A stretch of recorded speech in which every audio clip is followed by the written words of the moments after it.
Hi guys, how you doing? My name is Crystal and welcome to my YouTube channel. It is Sunday morning. Yay! I'm here in my flat in Rochester. I feel fine, just getting on with my life and ignoring whatever stupidity or craziness is going on in this world. Right? So it's Sunday morning. And it's not been too bad actually. It could have been a lot worse. That's what I used to say in my diary. It could get it could be a lot worse, couldn't it? I'm grateful for a roof over my head. I'm grateful for everything I have in my life. I would like to, I've done a couple of new things this year, or last year, this year, and I feel fine. And I hope it continues to be like that. I must admit, yesterday night I started getting a bit down. I don't know why, it just comes over you for no reason and I just have to deal with it. So I went into TikTok and some of the channels make you laugh, they make you smile. Like I said, there's a naughty gremlin on there, really rude jokes, and it made me laugh before I took Max out for a walk by myself. Not been too bad upstairs, the noise. Obviously it's these flats contain, there's obviously no garden, you've just got a balcony, so anybody stuck inside a flat would start to get pissed off and fed up, and kids are no exception, are they? My kitten goes manic. It starts running up and down, jumping, trying to pull everything apart, so you've got to be a bit understanding as well. I was a kid once, so I know that I screamed and shouted and stuff, so just let it go, Alexa, good morning. Good morning and happy birthday to Nicolas Cage, born this day in 1964. Fun facts: he named his son Kal-El after Superman, and he was once described by director David Lynch as the jazz musician of acting. That's Nicolas Cage. I like Nicolas Cage. Alexa, what's the time, please? Good morning, Crystal. It's 8:42 a.m. Alexa, what's the date today? Today is Sunday, the 7th of January. It's my other Alexa going off in the bedroom. Alexa, what's the weather like? In Rochester, it's 1 degree Celsius with mostly sunny skies. Today, you can expect lots of clouds, with a high of 4 degrees and a low of 0 degrees. So it's got colder. I think it's about what I would expect the weather in December to be now. It's got cooler. When I went out last night, it was colder. Alexa, can you tell me a joke? Why does Peter Pan fly all the time? He never lands. Clever. Alexa, whose birthday is it today? Today's famous birthdays include American football player Lamar Jackson, American actor Nicolas Cage, American actor, producer, and musician Jeremy Renner, British racing driver Lewis Hamilton, and Irish actor Robert Sheehan. Right, so it's quite a few people's birthday today. So Alexa, how old is Nicolas Cage? Nicolas Cage is 60 years old. 60. Yeah, all the actors, actresses I've grown up. Jodie Foster, Cameron Diaz. Alexa, how old is Ben Stiller? Ben Stiller is 58 years old. Ben Stiller's older than me. Wow. No, because way back when I was living at my old flat, yeah, I used to watch a load of Ben Stiller films. He's a really, really great comedian. And he's 60. Wow. I had a couple of conversations yesterday and we all go through it. You know, I've got kids, I'm getting older, and then it just goes on and on and on and on. You have to make the most of every day that you're on this planet, and I'm trying to do that now. But with depression, it just comes on at any time, and you cannot stop it. It's what I've been through, it's what I've suffered, and a lot of people have gone through the same thing, along with PTSD, post-traumatic stress disorder, with any traumatic event. So for no unknown reason, I was sat down on my settee, ready to take Max out for a walk, and it just happens, doesn't it? That depression comes over you, and I've got to take my dog out for a walk. So started to get like anxious. When I went out last night, I felt very anxious, and I didn't feel safe. But however, I managed to get myself outside. Max is a small dog, he's not a giant dog. I just didn't feel safe last night within myself. I thought something was alerting me to something that wasn't safe. So I was extra vigilant and extra careful, and I stayed away from what I thought was like dangerous things. So I took Max out. I'd almost bumped into my neighbour upstairs yesterday afternoon because I went out later. But I turned around and I went out the back way because I wanted to avoid any confrontations. So I went out the back, and I wasn't angry. I'm not angry with the people upstairs, not at all. They're autistic kids, they've got problems. It's just that this flat is not soundproof, and it does piss me off. Pisses a lot of people off. These flats aren't soundproof. The amount of people that have moved out of these properties only after a few years or a few months of moving in is quite a lot. There is a soundproofing problem, and you have to get used to it. So I'd almost bumped into him. I didn't want any trouble. I'm not an angry person. I don't want to get into conflict. So I walked out the back. In the evening, I was in my flat, like, I don't like, I know they're upstairs, I know there's a noise, and I just don't want any conflict, like I said. So whenever I seem to bump into that guy, I feel like shit. I don't know why, but I do. So in the evening, I felt crap, and I put the telly on. I watched a bit of Flog It. I took Max out for a walk, and there was two lads walking on the field laughing as I was going towards the co-op, and there was a man walking a dog with a red collar. So he had come back obviously from the shops with one of his kids. So the guy walking around the Rochester Riverside was a lone male walking a dog with a red collar. I walked past the co-op, etc., and I just wanted to get into my flat and feel safe. I don't want to get involved in other people's lives. I've had enough trouble in my own. I mean, I'm willing to help, I'm willing to talk to people, but I don't go further than that. I don't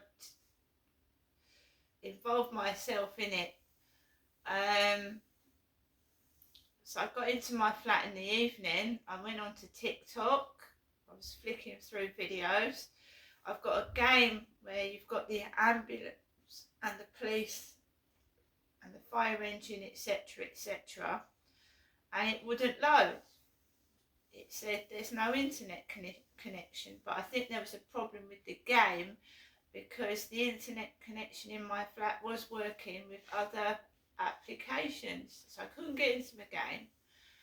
So that got me out of my routine, and I started to feel shit, really shit and crappy. I was going to go to bed about 10, but I kept myself occupied, and I didn't, because when I go to bed early, I wake up really early, and I don't like that. I don't like that at all. I'd rather go to bed a bit later and get up later than go to bed at like 9 or 10, like my mother does, and wake up at 3 and 4 in the morning. I don't like that. So I'm just having a sip of my tea, my coffee, sorry. My mum didn't ring yesterday evening. She didn't ring at all. No, my mum didn't ring. She said she was going to ring in the evening, but she didn't. Which I presume she went to bed early because she said she had a bad neck. Alexa, LBC Radio. LBC London from Global Player. TV documentary regarding PPE contracts during COVID.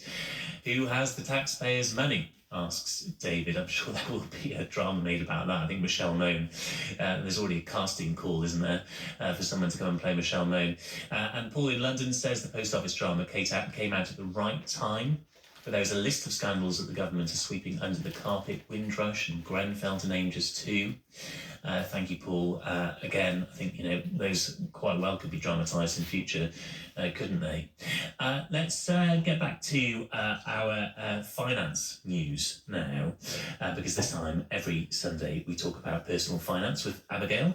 And Abigail's on the line now. Abigail Foster, good morning, good evening. What am I about? Good morning to you. Good morning, Paul. How are you? I'm really well, thanks. What do you want to talk about this week then, Abigail? Because I spotted one of the stories we're going to talk about, which is this tax on side hustles. So if you sell things on things like Facebook Marketplace and Vinted and things, you're now going to have to pay tax. The newspapers took these headlines and went wild this week. We had newspaper headlines saying HMRC creates new tax. That is not what's happening. What's happened is that from the 1st of January, companies like Vinted, Depop, eBay, etc. will now have to report back to HMRC the income that we're making, just so it ties up with what they already know. So if you are doing nothing wrong already, then there is no change, because we do have something in the UK called a trading allowance. You get up to £1,000 per tax year for side hustle and hobby income. Yes. And so if you're selling, your kids' clothes or some tech, and it falls well below that 1K in the tax year, there is absolutely no impact to you. If you are going over that 1,000 and you're starting to trade, i.e., for instance, you are selling more than 30 trainers at a time, that then would become a trading income. Mm-hmm. You might then need to register for self-assessment and alert HMRC about that. But yes, it's mainly about just checking in and making sure everyone is paying the right amount of tax on their side hustle income. But for many, many people, it will not impact you. So if someone's selling an old wardrobe online, will they have to pay tax if they sold enough things over the course of the year that they went over the £1,000 threshold? If it became like a trading activity, then possibly. Obviously, at this point, everything we do on this Sunday slot is all about financial education. And if it becomes something where you need financial advice or an accountant, that's the best thing to do. But the one thing I would say, if it was very much an IKEA wardrobe that you bought for X and you sold for £40, you probably fall well below that side hustle. If you're selling a vintage wardrobe, you might fall into something like the capital gains if you're making a gain on a vintage asset, let's say. But like I said, it's one of those where for many, many people, all this rule is talking about is that HMRC will now get information from Vinted, Depop, etc. as to how much you're selling, to stop people from selling and calling it kind of non-trading income when they are very much trading. Yeah, which in some cases it seems fair enough, doesn't it? Because if you open a shop on the high street, then you pay tax on the goods that you sell. But I suppose people probably have been finding a way around it on things like eBay for years now, as a sort of untraceable way or less traceable way to buy and sell. National insurance falls from this weekend. Yeah, another date for your diary. So the 1st of Jan, we had this HMRC rule, but for national insurance, the date was yesterday, 6th of Jan. We saw a drop in that basic rate of national insurance tax from 12% to 10%. What this means for most employed people is that they should see an increase in their take-home pay in that January payslip because their tax liability and national insurance will have dropped, which is a good thing. So that was talked about in the autumn statement, and it's now come to fruition from the 6th of January. So you'll see the change in that January payslip. And cost of living payments as well. The last one is coming up, is that right? Yes. So last year we had that £900 cost of living payment, and that has been split into three. So the first that people would have received would have been about 301.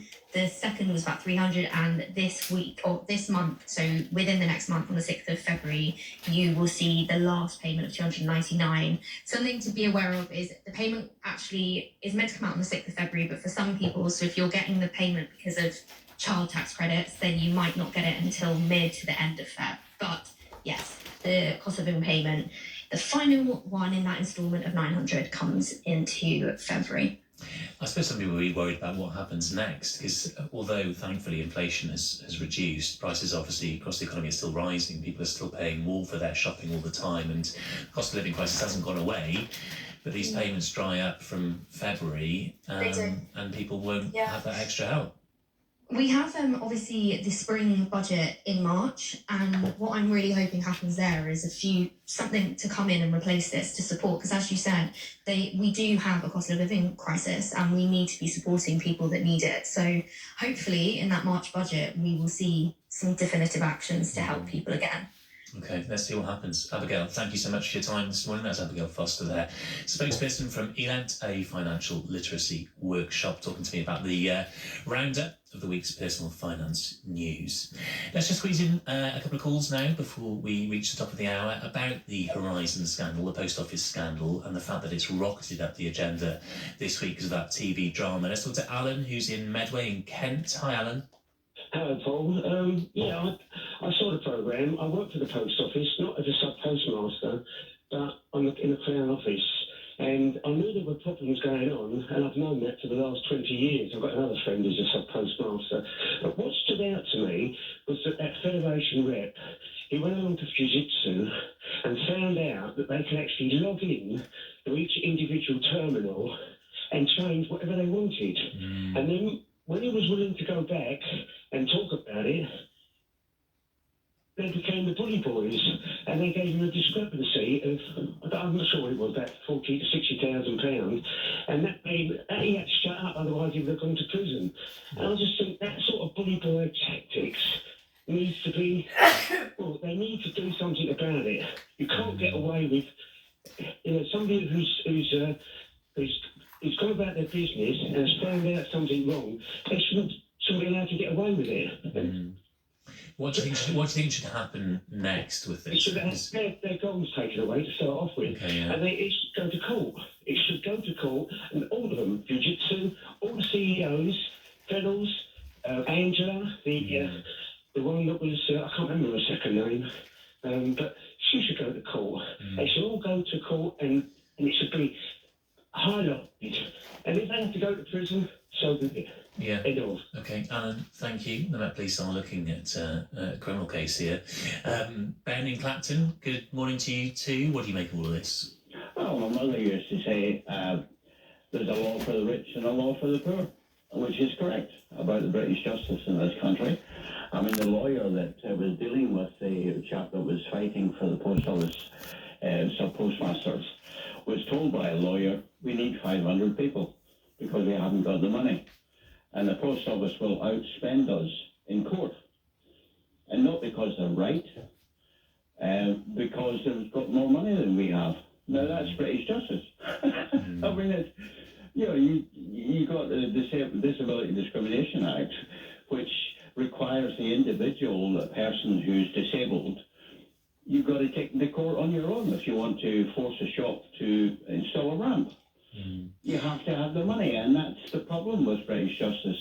And there's rape cases at the moment where you're passing a person who's enacted a rape upon you for 2 years before it gets to court. And there's very little legal aid these days either. Yeah, there's very little legal aid available these days as well. Ben, thank you for your call. We've got a few texts coming in here as well. Read the Post Office miscarriage of justice. All those in charge and involved in the outrageous investigation process should be held to account. Says this person, the then Post Office Minister Ed Davey can't get out of his responsibilities. So some heat coming on Ed Davey this morning. As I said earlier, he was in the Times, suggesting that he knew about some of the issues and didn't necessarily do enough about it at the time. This person says any people responsible for miscarriage should be stripped of any honours. Paula Vennell's held to account. She's one of those in charge at the time, of course. So all sorts of accountability that people are calling for this morning. I'll be asking the Chief Secretary to the Treasury about some of this after 9 o'clock. She's doing the government round this morning. I'll also be asking her about the latest suggestion that Rishi Sunak wants to cut taxes, even if it means cutting welfare and cutting public spending. Do you think that's the right priority here? Do people want tax cuts if it means that public services might actually get worse? I mean, the government says it's all about efficiency saving, that you can find these efficiencies, and we hear that time and time again though, don't we? So we'll be talking to Laura Trott shortly after 9 o'clock. Keep your calls coming in, because we'll also be talking about the fact that 1 in 4 parents now think it's okay for children to skip school. When did that become the prevailing culture? Was it a COVID thing? Seems partly to be blamed on COVID. We'll be talking about that after 9 o'clock. On your radio, on Global Player, and Play LBC. leading Britain's conversation. This is LBC. From Global's newsroom at 9 o'clock, Labour has told LBC News the enormous pressure on working people won't be relieved by a cut to national insurance. The tax reduction came into place yesterday and means someone on an average UK salary will be £450 a year better off. But Labour's Bridget Phillipson told LBC after 14 years, people are worse off under the Conservatives. Every time they go and do the weekly shop, they see that they just don't have as much money to spend. The wages haven't been going up, and that's putting enormous pressure on families. So they certainly won't be patting, the Prime Minister certainly shouldn't be patting himself on the back and congratulating himself for a job well done, given the enormous pressures that working people are under and the fact that the tax burden is at its highest ever. Around 200 flood warnings and alerts remain in place in parts of England and Wales, with the Environment Agency warning of further flooding. More than 1,800 properties are known to have flooded so far. The government is looking into whether it can do more to help sub-postmasters caught up in the Horizon IT scandal. More than 700 branch managers were given criminal convictions after faulty software made it appear like money was missing. Tim Brentnall was a sub-postmaster in Pembrokeshire when he was convicted and told LBC it affected his confidence. One of the hardest things was because they told so many of us when we were interviewed or investigated that we were the only ones having problems, you start to doubt yourself as well and think, well, perhaps it was something, perhaps, maybe it wasn't dishonesty, perhaps it was a mistake that I've made. Israel has traded fire with militants from Hezbollah in Lebanon in one of the heaviest days of cross-border fighting in recent weeks. Meanwhile, the Israeli Defense Forces says it has successfully dismantled Hamas framework in the north of the Gaza Strip. And 170 planes have been grounded after a window and part of a plane's fuselage blew out mid-air. A teenager's shirt was ripped off when the hole appeared in the side of the Boeing 737 MAX 9. Jennifer Homedy from the National Transportation Safety Board says it's lucky no one was hurt. Think about what happens when you're in cruise. Everybody's up and walking. Folks don't have seatbelts on. The flight attendants are providing service. We could have ended up with something so much more tragic. LBC weather, cold with freezing fog patches, a few showers in the southeast of England. This afternoon, mostly dry with sunny spells and a high of 5 degrees Celsius. From Global's newsroom for LBC, I'm Simon Pusey. Get that Euromillions feeling this Friday. 10. Well, I'm just going to turn the heating off, because I've put the heating on for a bit just to warm the flat up, but it's got cold again. And when it gets cold, you have to put the heating on, and the heating costs a fortune. Right, guys, I hope everybody has a lovely Sunday. See you later.